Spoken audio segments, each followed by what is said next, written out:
O que eu gosto de fazer sempre nos meus gráficos? Deixar esses gráficos o mais limpo possível. Eles têm que ficar limpíssimos. Para quê? Para não gastar a mente das pessoas com o que não é importante. Por exemplo, vamos falar desse aqui, que tem a análise das músicas com o número de cópias vendidas.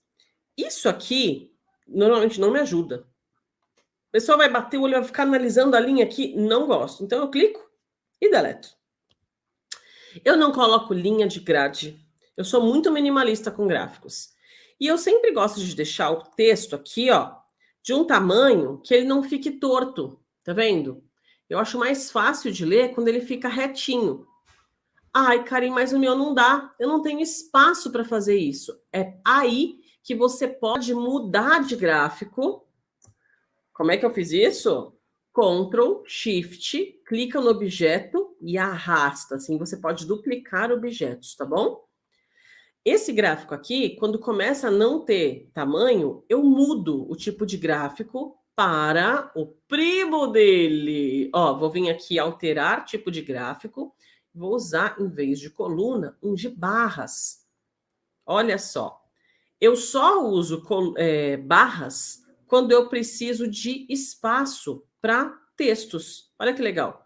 Agora eu posso vir para cá e se tivesse necessidade de colocar um conteúdo maior ainda, ele ficava mais fácil de ler do que deixar ele tortinho.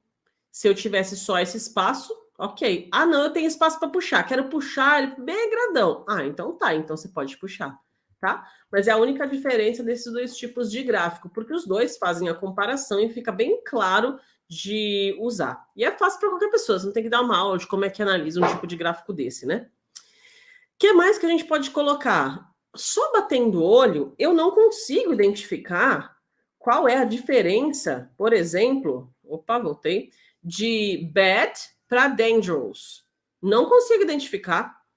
Ah, é pouca, mas pouca quanto? Estamos falando de milhões? De bilhões? Então eu gosto de clicar com o botão direito e mandar adicionar rótulo de dados. O rótulo de dados é o nome do número que vai aparecer em cima do seu gráfico. Isso você precisa saber. Ó, mais uma opção para a gente colocar duas visualizações para vocês pensarem em qual que vai ser adaptável para o seu trabalho. Aqui, no gráfico deitado, no gráfico de barras, eu não tenho problema do número crescer. Já aqui, olha o que acontece. Ele começa a encavalar.